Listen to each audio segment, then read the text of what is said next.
Malaking pintuan ng higante nakita ng isang TikToker sa Oregon. Welcome back sa Arvin Polo TV channel. May isang TikToker na may pangalang RDB Cell na sikat ngayon dahil sa claim niya na nakunan niya ng video ang isang higante na lumabas mula sa isang parang pintuan sa mga bundok sa Oregon. Bigla siyang nanahimik ng maraming araw at hindi siya nagpo-post ng mga videos matapos nito. Dahil sinasabi niya na may mga puting sasakyan ang sumusunod sa kanya sa bahay o kapag pupunta siya sa bundok na yon para mag-explore. Kung iisipin parang katulad ito sa kwento ni Andrew Dawson na isang taon mahigit ang nakalipas ay nag-post din sa TikTok ng video ng higante. Gumawa siya ng iba't ibang videos tungkol dito at talaga namang nag-viral. At sabi din ni Dawson noon na habang mas pinag-aaralan niya yung lugar, sinabi niya na may mga sasakyan din ng gobyerno na humaharang sa kanya. At nakunan niya pa nga ito ng kamera dahil kahit nasa bahay na siya ay sinusundan pa din siya. At ang nakakalungkot, maraming nagulat at nagtaka dahil isang araw namatay si Dawson sa hindi malamang dahilan. FYI, sa Biblia, mahigit 30 beses nabanggit ang mga higante at ang kanilang lahi.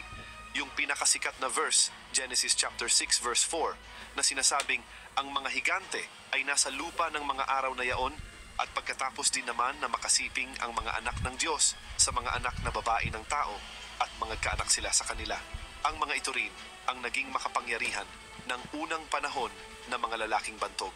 Kaya naman dahil dito, nagtataka ang iba kung may natitira pa bang lahi ng mga higante hanggang ngayon.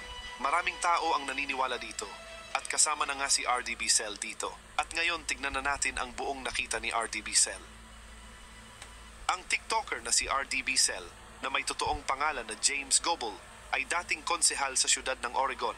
Nag-claim siya o sinabi niya na nakakita siya ng higante na pumasok sa isang bato na mukhang pintuan habang naglalakbay siya sa Quartzville Drive malapit sa Green Peter Reservoir sa Oregon.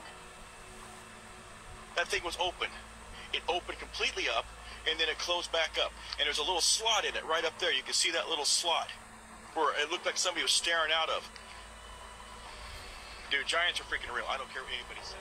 Nag-viral ng husto ang video na ito, kaya naman mabilis niya itong dinilit sa channel niya. At matapos nito ay nag-post siya ng follow-up video kung saan sinabi niyang may mga puting sasakyan na sumusunod at nanghaharas sa kanya. Anyway, we just been staying kind of low-key. When I wake up in the morning and I'm going, this is what I run into. It's down the road. And then sometimes it's up the other side of the road.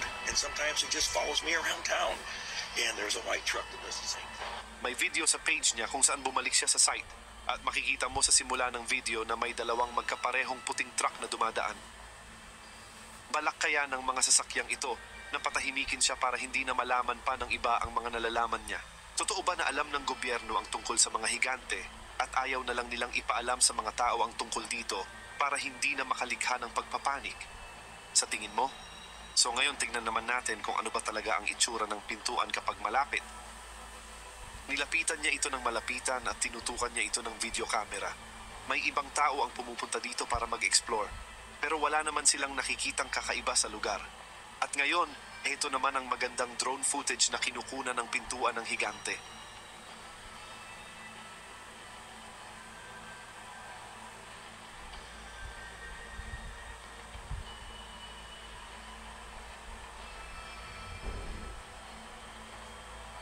At makikita mo sa video na mukha nga siyang pintuan. At FYI din po, ganito ang pintuan na ginagamit ng mga sinaunang tao para sa spiritual nilang gawain. At heto pa ang nakakagulat sa kwentong ito. Nag-post ulit siya ng video na kasama na ang asawa niya. Bumalik sila sa lugar para mag-explore. At may punto na tumakbo sila pababa ng bundok dahil sa natakot sila sa isang bagay. Okay, well, we're here. There's no way I'm getting down there without a rope or anything. This is just steep, beyond steep. Crush through there. And it is narrow and it's slick. This was slick. Don't know what that was. Look, same here. Fed, but I swear to there was some scanner right there.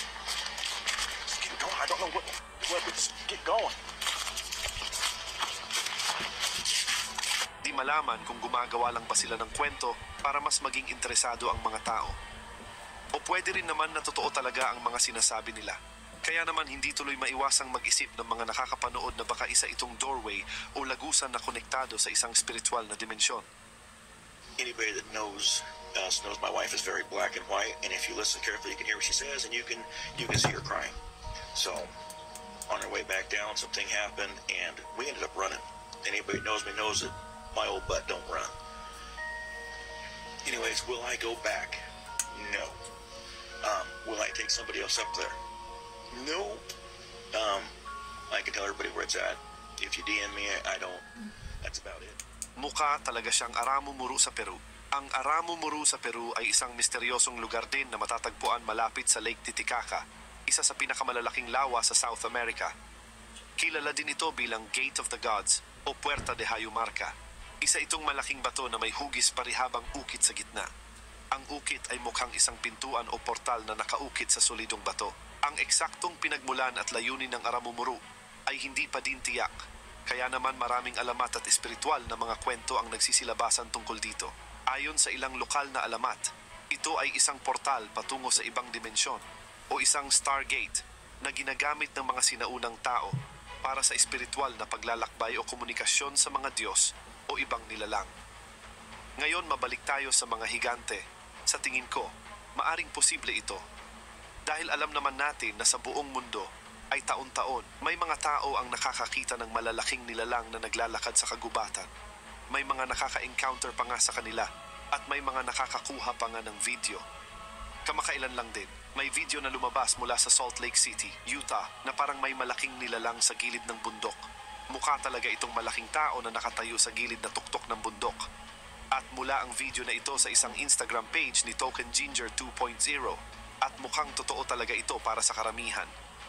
At katulad din ni Andrew Dawson at RDB Cell, yung page na pinag-uploadan nila ng video ay binura din nila ng hindi katagalan pagkatapos nilang maipost. Tila may nagsasabi sa kanila na burahin ang video at manahimik na lang kung ayaw nilang mapahamak. I know what I think it is, but it's 60 to 80 feet tall, 60, 80 feet across at a wedge shape. At maaari itong iugnay sa isa pang talata sa Biblia na mababasa sa Numbers chapter 13 verse 33 at sinasabing, nakita namin doon ang mga higante. Sila ay mula sa lahi ni Anak. Mga tipaklong lamang kami kung ihahambing sa kanila.